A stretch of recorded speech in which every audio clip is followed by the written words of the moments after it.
Hi friends, welcome back to my YouTube channel. ನಾನಿವತ್ತು ನಿಮಗೆ ತೊಂಡೆಕಾಯಿ ಗೊಜ್ಜು ಯಾವ ಥರ ಮಾಡೋದು ಅಂತ ಹೇಳ್ಕೊಡ್ತೇನೆ. ಮೊದಲಿಗೆ ತೊಂಡೆಕಾಯಿನ ಎರಡು ಬದಿ ತೊಟ್ಟನ್ನು ಕಟ್ ಮಾಡಿ ಇಟ್ಕೊಂಡಿದ್ದೇನೆ. ಇವಾಗ ಅದನ್ನು ಕುಕ್ಕರಿಗೆ ಬೇಯಲಿಕ್ಕೆ ಹಾಕ್ತೇನೆ. ಬೇಯುವಾಗ ತೊಂಡೆಕಾಯಿ ಹಾಕ್ಕೊಂಡಿದ್ದೇನೆ.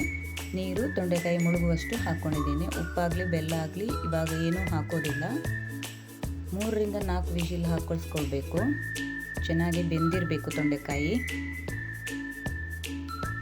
ನೋಡಿ, 1 ಬಟ್ಟಲಿನಷ್ಟು ತೊಂಡೆಕಾಯಿ ಚೆನ್ನಾಗಿ ಬೆಂದಿದೆ. ನೋಡಿ, ಇದಕ್ಕೆ ಏನೆಲ್ಲ ಬೇಕು ಅಂತ ತೋರಿಸ್ತೇನೆ. ನೋಡಿ, 1 ಬಟ್ಟಲಿನಷ್ಟು ತೊಂಡೆಕಾಯಿ ಬೆಂದಿರುವ ತೊಂಡೆಕಾಯಿ ತೋರಿಸ್ತಾ ಇದ್ದೇನೆ. 2 ಈರುಳ್ಳಿನೂ ಚಿಕ್ಕದಾಗಿ ಕಟ್ ಮಾಡಿ ಇಟ್ಕೊಂಡಿದ್ದೇನೆ. 4 ಹಸಿಮೆಣಸನ್ನು ಚಿಕ್ಕದಾಗಿ ಕಟ್ ಮಾಡಿ ಇಟ್ಟಿದ್ದೇನೆ. ಹುಳಿ ನೀರನ್ನು ತೋರಿಸ್ತಾ ಇದ್ದೇನೆ. ಹಾಗೆ ಬೆಲ್ಲದ ನೀರು, ಉಪ್ಪು ಎಲ್ಲ ತೋರಿಸ್ತಾ ಇದ್ದೇನೆ. ಬೆಲ್ಲ ಹೊಡಿಬೇಕಾದ್ರೂ ಹಾಕ್ಕೊಳ್ಬೋದು, ಈ ಥರ ನೀರು ಮಾಡಿಕೊಂಡು ಹಾಕ್ಕೊಳ್ಬೋದು. ಎಲ್ಲ ಹಾಕಿ ಚೆನ್ನಾಗಿ ಮಿಕ್ಸ್ ಮಾಡಿಕೊಳ್ಬೇಕು. ತೊಂಡೆಕಾಯಿನ ಚೆನ್ನಾಗಿ ಸ್ಮ್ಯಾಶ್ ಮಾಡಿ ಚೆನ್ನಾಗಿ ಮಿಕ್ಸ್ ಮಾಡ್ಕೊಳ್ತಾ ಇದ್ದೇನೆ. ಇವಾಗ ಒಂದೊಂದೇ ಸಾಮಗ್ರಿಗಳನ್ನು ಹಾಕ್ಕೊಳ್ತಾ ಇದ್ದೇನೆ. ಹಸಿಮೆಣಸು ಹಾಕಿದ್ದೇನೆ, ರುಚಿಗೆ ತಕ್ಕಷ್ಟು ಉಪ್ಪು ಹಾಕ್ಕೊಂಡೆ. ಇವಾಗ ಹುಳಿ ನೀರು ಹಾಕ್ಕೊಳ್ಳೋಣ.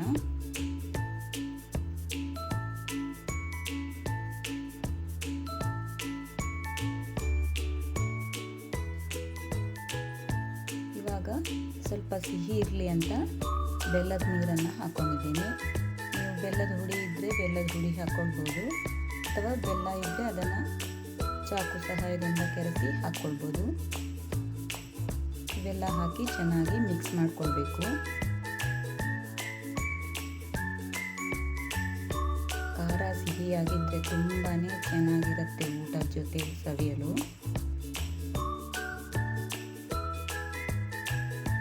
ಬೇಕಿದ್ದರೆ ನೀವಿಲ್ಲಿ ಒಗ್ಗರಣೆಗೆ ಬೆಳ್ಳುಳ್ಳಿ ಹಾಕ್ಕೊಳ್ಬೋದು. ನಾನು ಬೆಳ್ಳುಳ್ಳಿ ಯೂಸ್ ಮಾಡಿಲ್ಲ, ಈರುಳ್ಳಿ ಬದಲು ಬೆಳ್ಳುಳ್ಳಿ ಯೂಸ್ ಮಾಡ್ಕೊಳ್ಬೋದು.